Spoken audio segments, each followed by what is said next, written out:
चलिए शुरू करते हैं।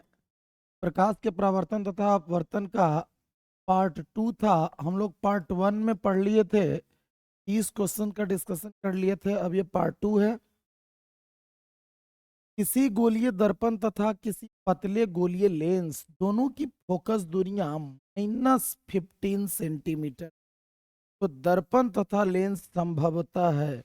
अच्छा, इसमें ये हमसे पूछ दिया कि दोनों का फोकस दूरी निगेटिव दिया हुआ है, तो हमसे बोला है कि लेंस या दर्पण होंगे। तो आपको पहले ही बता दिए हैं कि अगर ऋणात्मक फोकस दूरी दिया हो तो चाहे बात करें लेंस का चाहे बात करें दर्पण का, दोनों के दोनों अवतल हो जाएंगे। दोनों के दोनों क्या हो जाएंगे? अवतल हो जाएंगे। प्रकाश के अपवर्तन के कितने नियम हैं? तो प्रकाश के अपवर्तन के दो नियम। प्रकाश के परावर्तन के भी दो नियम और प्रकाश के अपवर्तन के भी दो नियम।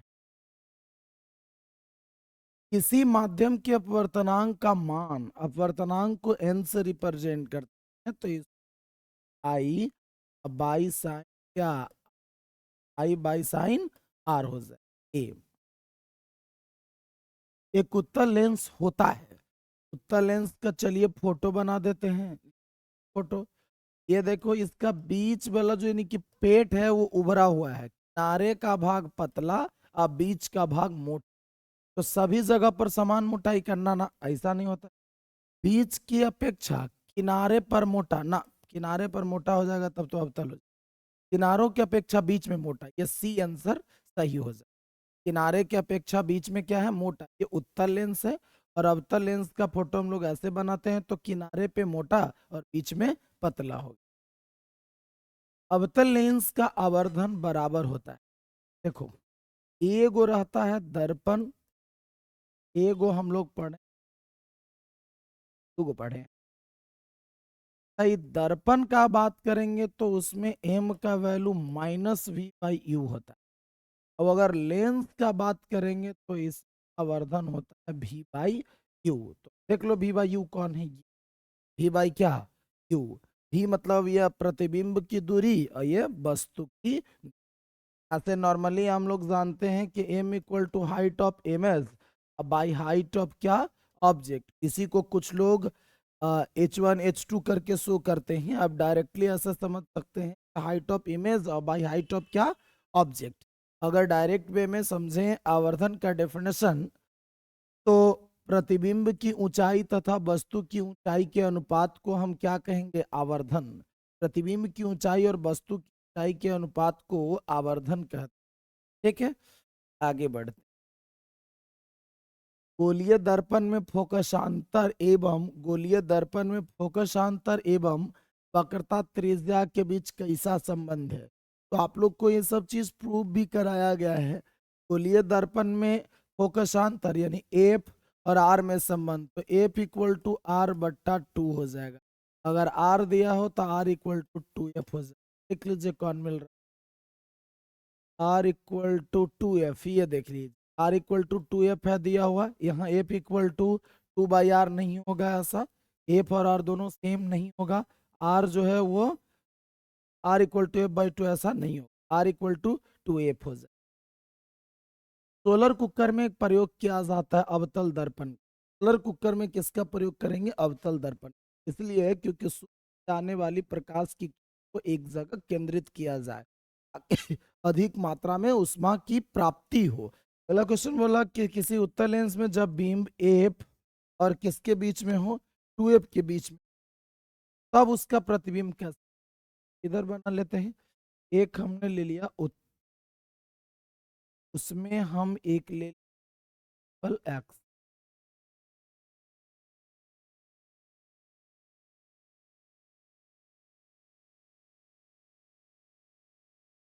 हम यहाँ पे फोकस को देते हैं, पे हमारा एफ हो जाए। अगर हम ऑब्जेक्ट को खड़ा कर दें इस जगह बीच में ही, एक प्रकाश की किरण यहाँ पास होगा, पास होकर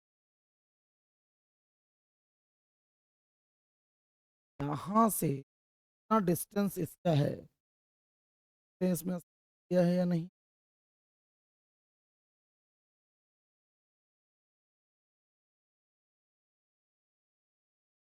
हाँ, हम डिस्टेंस को मान लेते हैं जैसे 4 के आसपास, 4 के आसपास जिस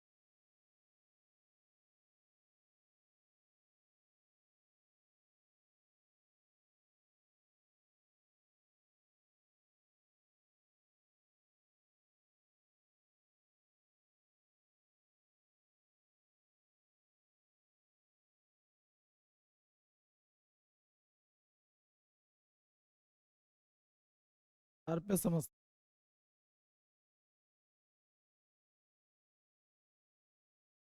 तो इस जगह पर तरह प्रकाश की किरण को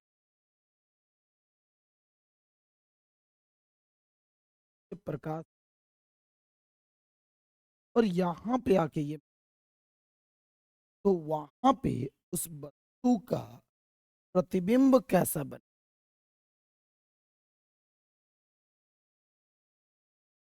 उल्टा बन करेंगे को लाए, ये थोड़ा सा है। यहाँ से यहाँ देखो तो हमारा 8 अगर यहाँ है, यहाँ से तक अगर इसको एफ मानते हैं तो एफ हमारा यहाँ पे हो जाएगा। एफ अगर यहाँ है तो ये एफ के बाद बना, एफ के क्या बना है बाद। ऑब्जेक्ट जो है उसका साइज एकदम डायरेक्ट समझ, ऑब्जेक्ट का जो साइज, ऑब्जेक्ट का साइज कितना है, टॉक्स 2.4, और यहाँ ये ऑब्जेक्ट का साइज आप देख रहे होंगे P4 से ज्यादा है, मतलब इमेज जो है वो ऑब्जेक्ट से काफी बड़ा बना है। तो आपको क्या ऑप्शन दिया है वो देखना पड़ेगा, बड़ा बना है और वास्तविक बना, बड़ा बना है और वास्तविक बना है। फिर पीछे आते हैं आपको क्लियर करने के लिए, वास्तविक प्रतिबिंब कब बोलेंगे, तब वो वास्तविक कटान से बनेगा। तो ये वास्तविक कटान से ही बना है, डायरेक्ट आपको लाइन जाके मिल, आपने इमेजिन नहीं किया कि लाइन मिल रहा है, डायरेक्ट यहाँ लाइन जाके मिल रहा है। और ये ऑब्जेक्ट है 2.5 का और इमेज सीधा बन रहा है 4 पॉइंट समथिंग, तो वो उससे बड़ा है। तो आप ये बोल सकते हैं कि इमेज कैसा बना, बड़ा और वास्तविक बना। नेक्स्ट क्वेश्चन, दो वक्रीय पृष्ठों से घिरे ठोस माध्यम को क्या बोलते हैं। ये तो ऐसा बोल रहा है कि दो वक्रीय पृष्ठ से घिरे ठोस माध्यम को आप क्या बोलिए, लेंस, क्या बोलते हैं, लेंस बोलते हैं। वह गोलीय दर्पण जो बाहर की तरफ वक्रित हो, वह गोलीय दर्पण जिसका पेट निकल गया हो, तब पेट निकला को हम लोग बोलते हैं उत्तल, क्या बोलते हैं, उत्तल। पेट निकल गया था का कौन सा दर्पण, उत्तल दर्पण, कौन सा दर्पण ही, उत्तल दर्पण।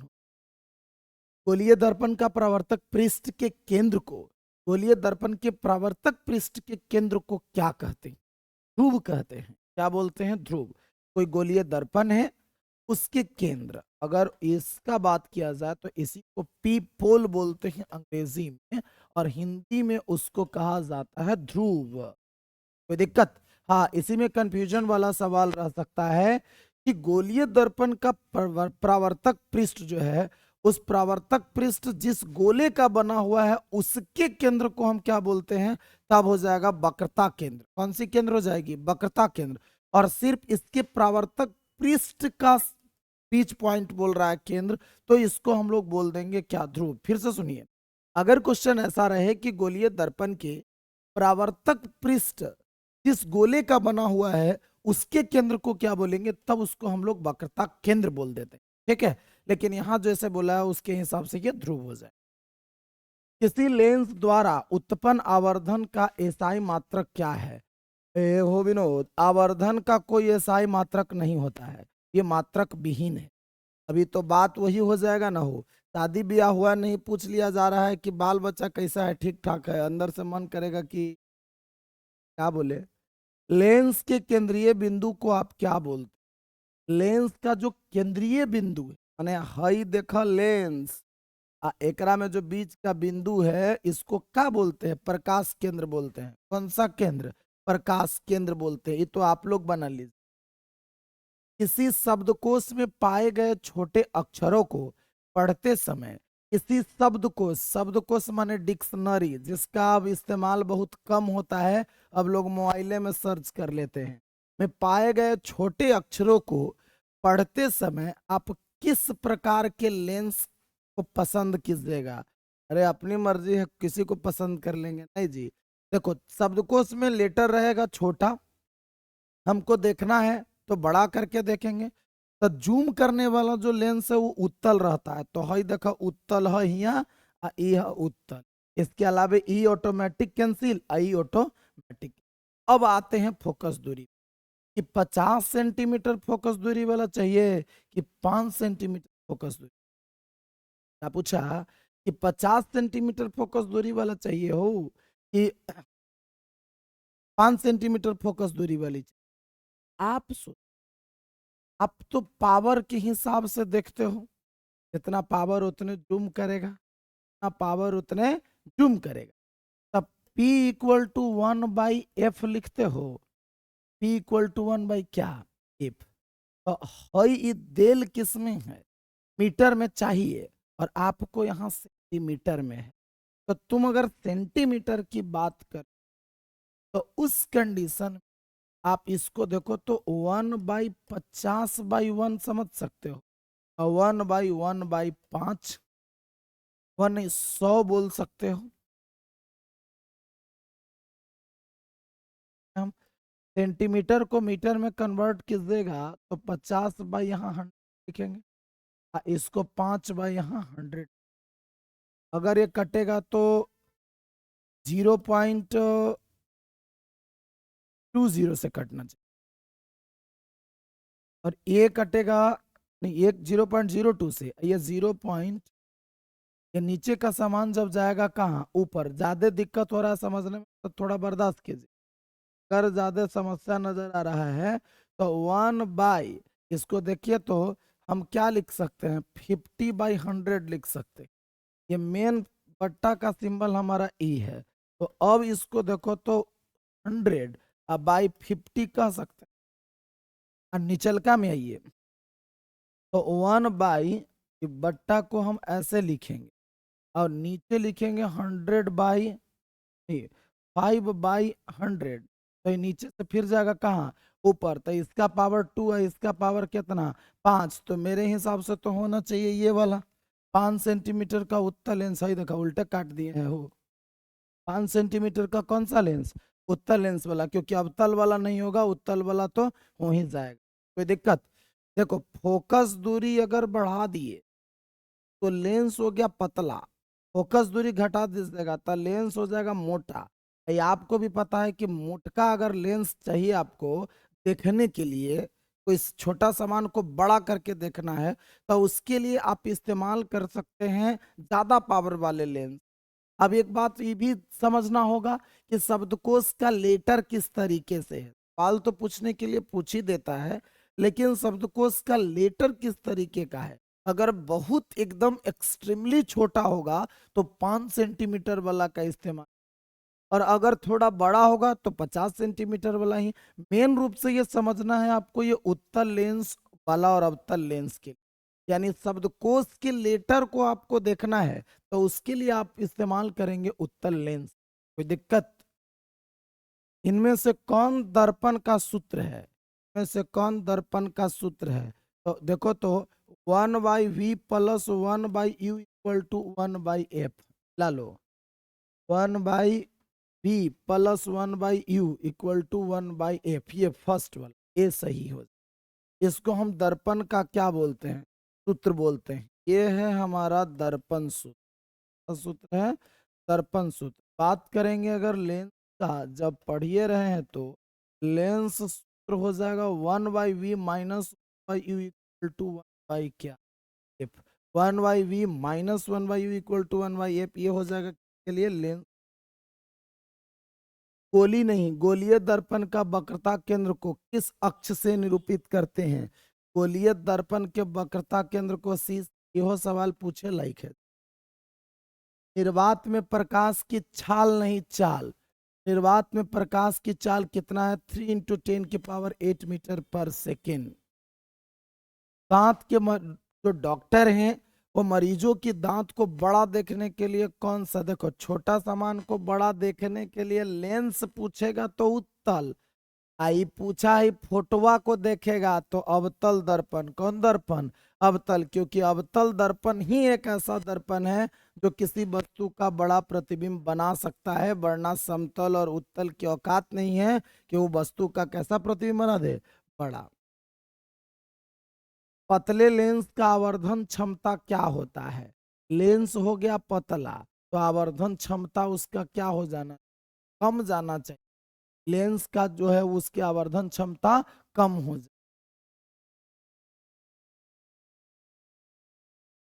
मोटे, जब पतरका का कम गया तब मोटका का बढ़ जाएगा। अवतल दर्पण के ध्रुव तथा मुख्य फोकस के बीच रखे बिंब की प्रतिबिंब की प्रकृति कैसी होगी? देखो अवतल दर्पण है, को फोटो बना लेते, रुक जो पढ़ लेते हैं। अवतल दर्पण के ध्रुव और मुख्य फोकस के बीच, तो पहले पिक्चर बना ले। ये हमारा रहा अवतल दर्पण, बना लेते। और ये हमारा प्रिंसिपल एक्सिस, कर लेते हैं इसको। ये हमारा पोल है। हम ऐसा मेजरमेंट करते हैं फिर उसी इक्विपमेंट को लाते हैं।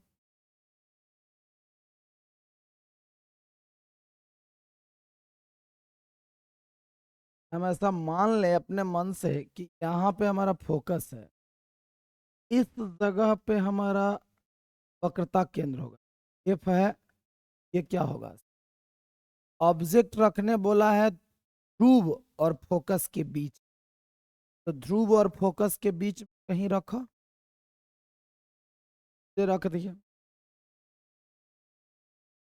जहाँ ही रखना है तो चेक कर लेते हैं, चलो। अब उसके बाद एक प्रकाश की किरण को हम देंगे प्रिंसिपल एक्सिस के पैरेलल। क्या हमने जो दर्पण से परावर्तन के बाद फोकस से पास कर, दूसरा प्रकाश की किरण। अब हमारे पास एक ऑप्शन बचा जिसमें दूसरा प्रकाश की किरण हम भेज दे सकते हैं केंद्र से। तो आप लिखित,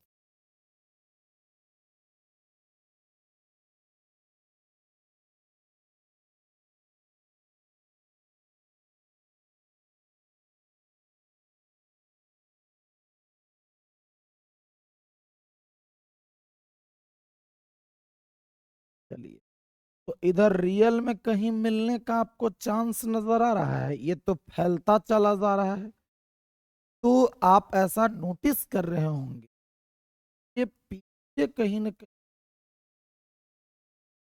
ये कहाँ रहा होगा आप। तो अगर पीछे हम मिला देंगे तो इस कंडीशन में अब जो इमेज बना है वो यहाँ बना, ठीक है। इसका जड़ यहाँ है, मुंडी इस जगह। आप सोचो, नहीं नहीं, बना दिया।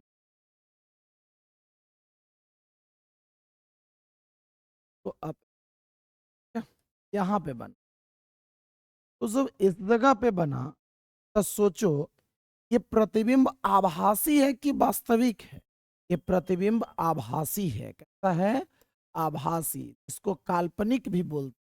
काल्पनिक क्यों बोल रहे हैं? क्योंकि ये डायरेक्ट लाइन से नहीं मिल, ये डॉटेड लाइन से हम इसको मिलाए हैं।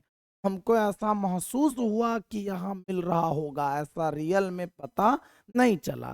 तो ये प्रतिबिंब की प्रकृति हम पहले ही लिख देते हैं, ये आभासी है और वस्तु से कैसा है, बड़ा है। दर्पण के कहाँ बना है? तो क्या बताना था कि प्रतिबिंब की प्रकृति कैसी होगी? तो आभासी और सीधा, इसके हिसाब से आभासी एवं, ये वाला आंसर।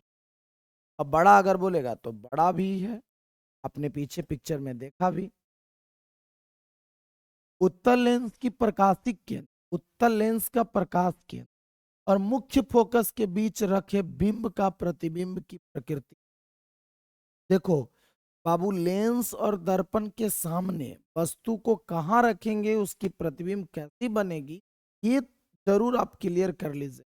हमको बोला कि एक उत्तल लेंस लेना है, उसके प्रकाश केंद्र और मुख्य फोकस के बीच वस्तु को रखिए और तब बताइए कि प्रतिबिंब।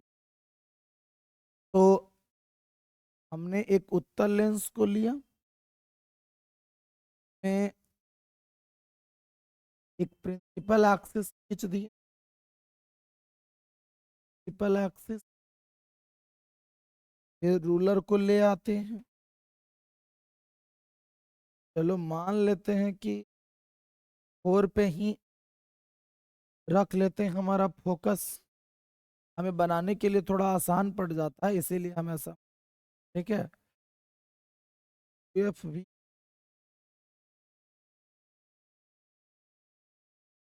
ऐसा नहीं कि आपको भी मानना। अब उसके बाद कहाँ वस्तु को रखना है, कहाँ, तो वस्तु जो है हमारा वो प्रकाश केंद्र और फोकस।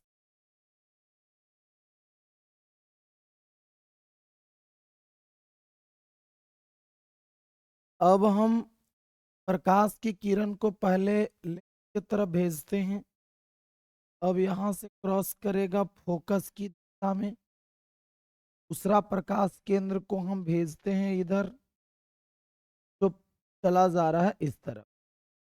अब आप सोचो, कैसा आपको लग रहा होगा कि ये कहीं न कहीं जाके मिल रहा हो। तो सोचो, जब डायरेक्ट नहीं मिला, आपने मिलाया है, तो आपके मिलाने के वजह से अगर कोई प्रतिबिंब बन, तो उसको हम लोग आभासी बोलते हैं। क्या बोलते हैं? आभा, या काल्पनिक जिसको कह सकते। और बोल दो बाबू ये सीधा है कि उल्टा है, तो ये सीधा है, मुंडी इसका ऊपर आपको नजर आ रहा है, और कभी मुंडी इधर वस्तु की ओर बनी। सवाल पे आते हैं, क्या पूछा था कि कैसा प्रतिबिंब बना है, तो आभासी और सीधा बना है। आप एकदम प्रूफ के साथ आपने देखा। अवतल दर्पण के मुख्य फोकस पर रखे वस्तु का प्रतिबिंब। देखो, अगर कोई अवतल दर्पण के मुख्य फोकस, तो अगर वस्तु को रखोगे तुम फोकस पर, तो बाबू प्रतिबिंब बन जाएगा अनंत पर। तो अगर वस्तु आप रखिएगा अनंत पर, तब प्रतिबिंब बन जाएगा फोकस पर। मतलब ये आप डायरेक्ट भी याद रख सकते हैं कि दर्पण में या लेंस में वस्तु को रखे फोकस पर, तब प्रतिबिंब बना अनंत पर, वस्तु रखे अनंत पर, तब प्रतिबिंब बना फोकस पर। तो डायरेक्ट एकदम याद। देखो, मानते हैं कि आपको एक्सपेरिमेंट करना चाहिए, आपको बना के देखना चाहिए, लेकिन जो बात डायरेक्ट याद हो जाए उसको डायरेक्ट याद भी कर लेना चाहिए। तो अवतल दर्पण के मुख्य फोकस पर रखे बिंब का प्रतिबिंब की स्थिति कैसी होगी, वो कहाँ बनेगा, तो अनंत। फोकस पर वस्तु रखिएगा तो प्रतिबिंब अनंत। उत्तल लेंस के मुख्य फोकस, उत्तल लेंस के मुख्य फोकस पर रखे वस्तु, फिर वही चीज, लेंस हो या दर्पण, वस्तु को रखिएगा फोकस पर, तब प्रतिबिंब बनेगा अनंत पर, प्रतिबिंब बनेगा अनंत पर। सोचना ही नहीं है, अनंत पर वस्तु को रख दिए, तब प्रतिबिंब बनेगा फोकस पर, वस्तु रखे अनंत पर, तब प्रतिबिंब बनेगा फोकस पर। प्रकाश, लेंस के प्रकाश केंद्र से गुजरने वाली प्रकाश की किरण, एक बात सुना, क्या बोला तो सवाल हो, यह लेंस उत्तल वाला ही है प्रकाश केंद्र। तो अगर हम ये मुख्य फोकस डायरेक्ट अगर कोई लाइन भेजे तो बिना विचलन के सीधा निकल जाती है। अगर प्रकाश केंद्र की दिशा में आप कोई वस्तु या प्रकाश की किरण को भेजते हैं, तो बिना विचलन के वो सीधा निकल जाएगी। तो बिना विचलन के सीधे मुख्य फोकस से गुजरने वाली प्रकाश की किरण, मुख्य फोकस से गुजरा बाबू प्रकाश की किरण, तो उत्तल लेंस से अपवर्तन के बाद मुख्य अक्ष के समानांतर हो जाएगी। देखो, अगर प्रकाश आए किसकी दिशा में, फोकस की दिशा में, तो हो जाएगा मुख्य अक्ष के समानांतर। और अगर प्रकाश आए मुख्य अक्ष के समानांतर, तब वो पार हो जाएगा किसकी दिशा में, फोकस की दिशा में। तो मुख्य अक्ष के विपरीत न, निर्गत किरण मुख्य अक्ष के समानांतर हो जाएगी, ये वाला सही हो जाए। मुख्य अक्ष के समानांतर आने वाली कोई प्रकाश की किरण अवतल लेंस में अपवर्तन के बाद, तो अवतल लेंस में अपवर्तन के बाद वही मुख्य अक्ष के समानांतर जाएगी। मुख्य अक्ष के कहाँ, समानांतर, मुख्य अक्ष के समानांतर। आपको क्या बोले कि चाहे लेंस हो, दर्पण हो, फोकस की दिशा में कोई प्रकाश की किरण को भेजते हैं, तो वो दर्पण से परावर्तन के बाद या लेंस से अपवर्तन के बाद मुख्य अक्ष के समानांतर हो जाती है। और अगर मुख्य अक्ष के समानांतर भेज दिएगा तो वो फोकस की दिशा में ही या फोकस से क्रॉस के, कोई दिक्कत नहीं। तो इसमें क्वेश्चन इतना ही था। मिलते हैं अगले क्लास में, आज के लिए इतना ही।